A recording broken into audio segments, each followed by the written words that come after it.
is up, fam? So I want to start this video out with a proper weigh-in, okay? A morning weigh-in because you guys have not seen exactly where I'm sitting at in the morning. So I'm going to show you guys what I'm weighing in at. But before we do, I want to let you guys know you can go to the link down below and get 60% off of the scale that I've been using for the past year. It holds up to 8 different people, so you can have 8 different individuals that have all of their height, their weight, and all those things that help the scale measure more accurately. And it measures a lot more besides just your weight. You can do body fat, you can do your water weight, your bone density, all these really cool things. I don't really use the body fat tracker to see exactly where I'm at, but more so to see, you know, how quickly or not quickly I'm making progress. But I am gonna see real quick, see what we weigh. What do you guys think? Comment below what you think I'm gonna weigh.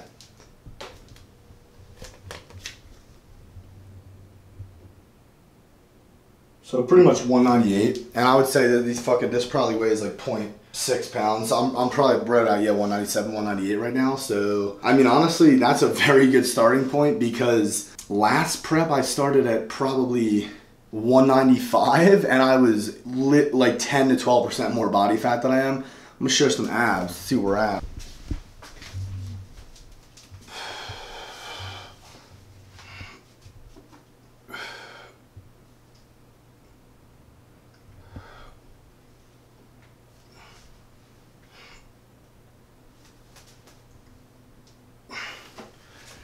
Not bad for the start.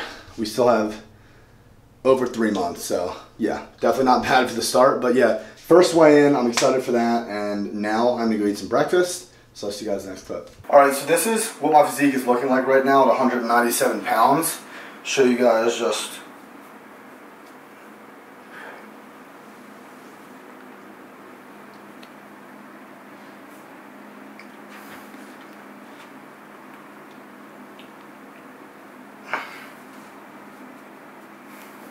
so hopefully we can make last year's physique look like it was nothing, because I started prep, like I said last year, lighter with way more body fat. So I'm excited to get this one rolling. Next to me.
Told me we would be forever, but maybe we were just too young.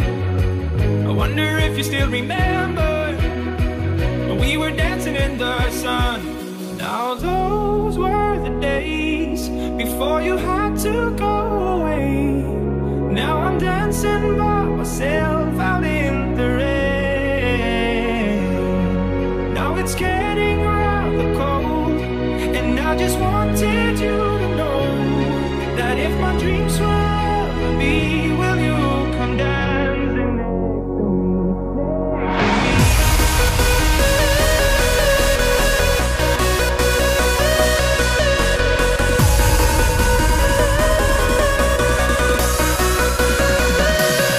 next to me?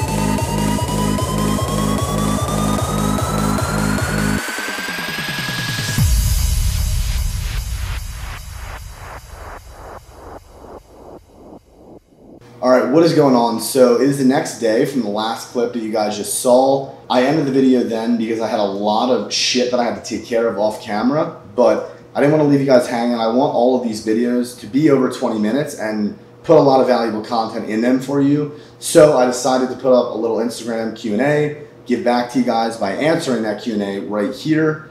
So yeah, that's what we're about to do right now. And then later tonight, I have a little refeed meal because I sent Steve check-in photos today. Every Monday we do check-in photos, and so yeah, he gave me a refeed meal because I need one. So I'm gonna show you guys what we're gonna do later for that and kind of explain what I do with my refeed meals. But either way, we're gonna get into this Q&A right here, right now. So let's do it. Let's get into it. What advice would you give to your 15 to 17-year-old self? From Multiferson.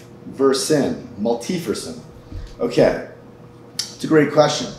The advice I'd give to my 15 to 17-year-old self would be to be patient and not expect your life's dreams, goals, physique goals, strength goals, you know, career goals to happen overnight.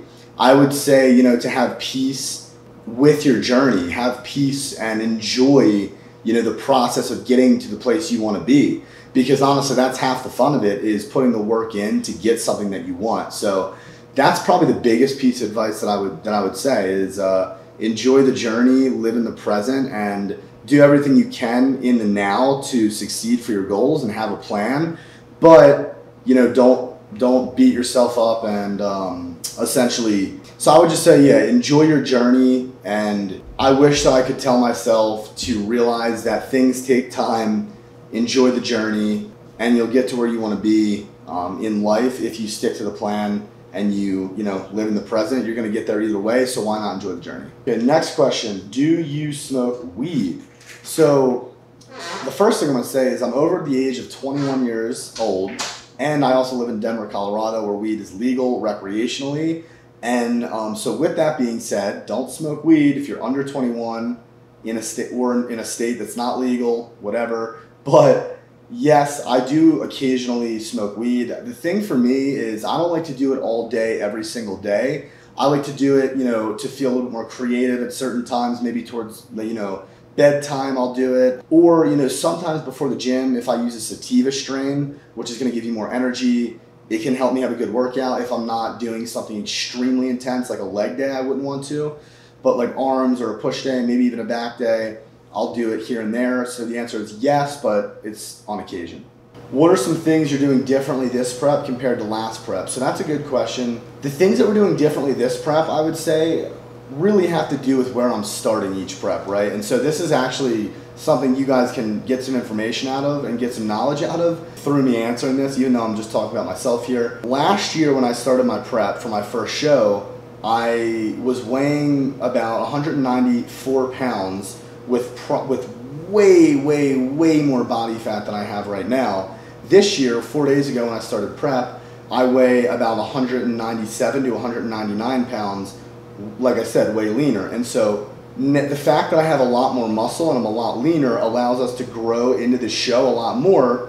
And so what that means is we'll be able to keep my food high, my refeed days, aka cheat meals, in more frequently, which is going to help me grow into the show more, keep fullness, and be able to basically, yeah, essentially get on stage with a better look than I did last year because we don't have to drop the calories as much. I'll have more energy this prep. I also have a lot more muscle this prep, and so the food is higher than it was last year. I have more protein in the diet because I have a little bit more muscle.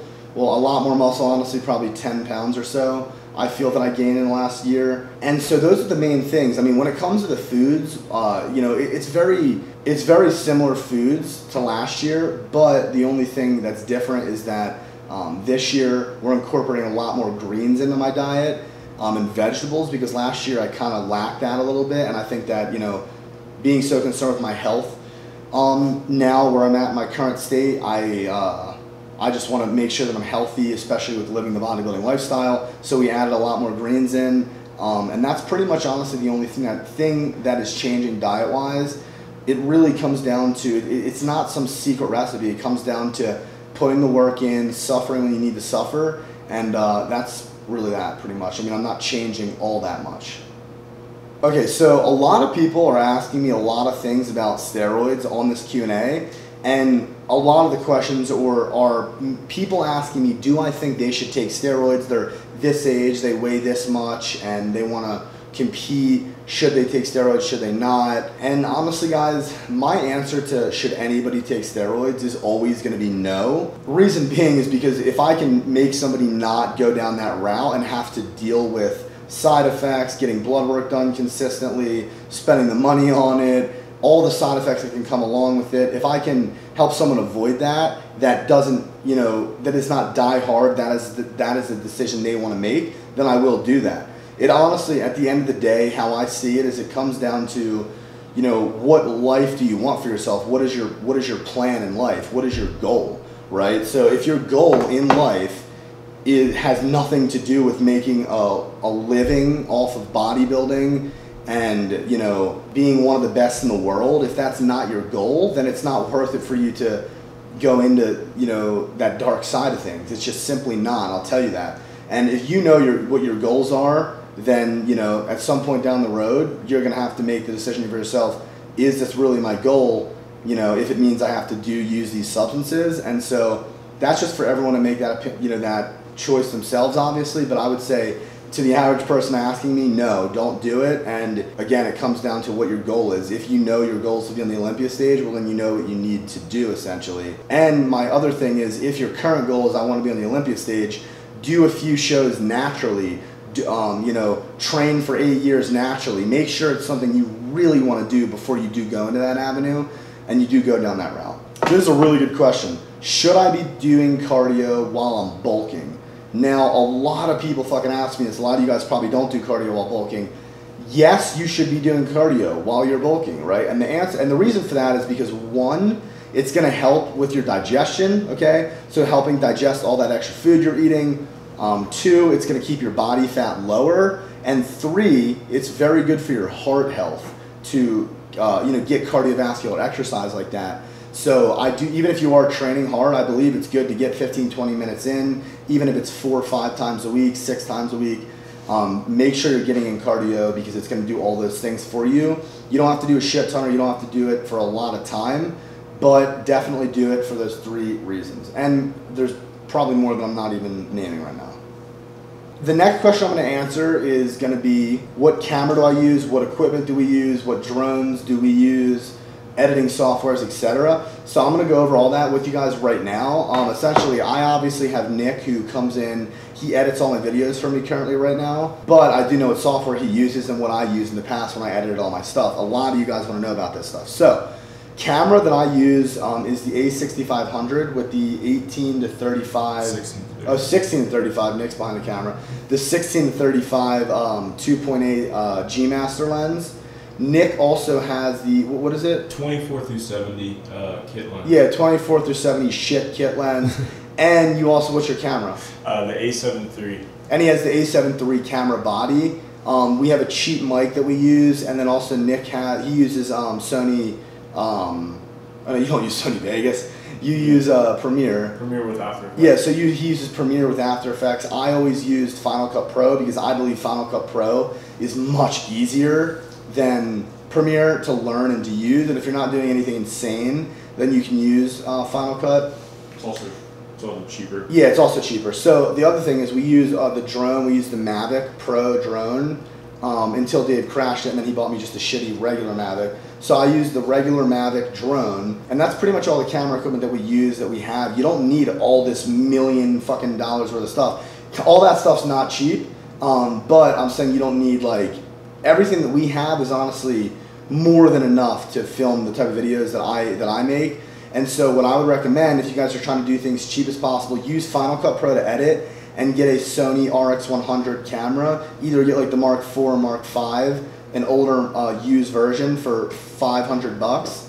And then yeah, get Final Cut Pro, maybe get an older MacBook. And if you have some more money to invest, you could look into the Sony A64 or A65 cameras as well.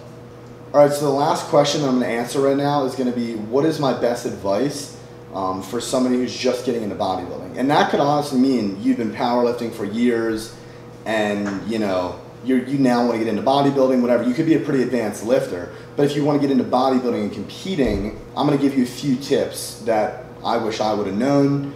So the first one is going to be leave your ego at the fucking door, okay? If you're training for bodybuilding, lifting more weight but with shitty contraction is completely useless. You want to get the most time under tension and really beat that muscle up as much as possible, right? And so if you're not going through a full range of motion, obviously if you're doing cheat reps or cheat curls, that's one thing, and it is beneficial and it does stimulate the muscle. But on most of your movements, make sure you're going through a full range of motion, you're using correct form. That's the one thing for bodybuilding. It's massive.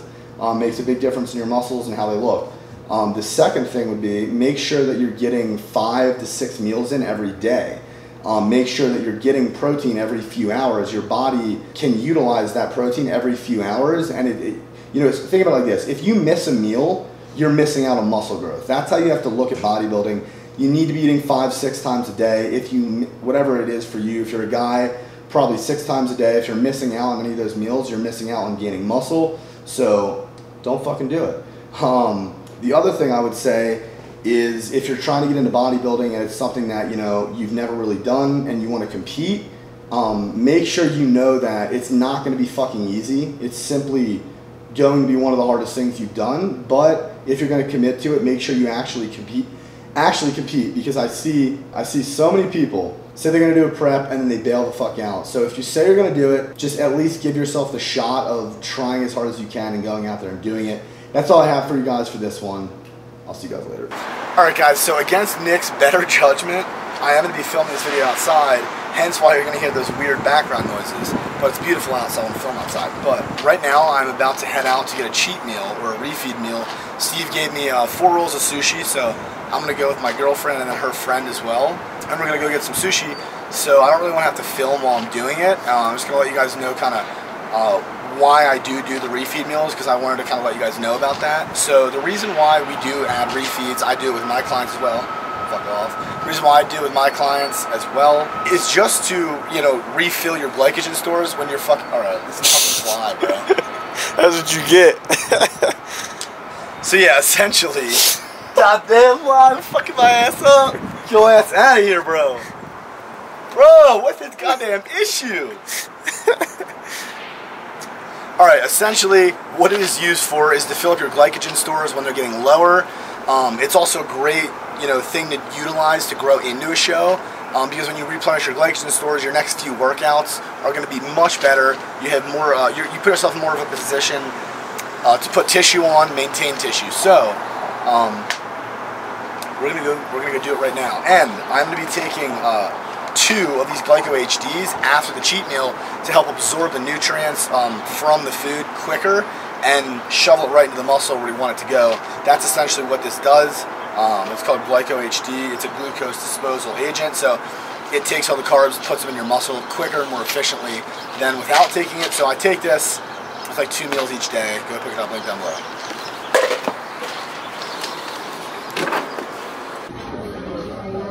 I can't see any of my hair.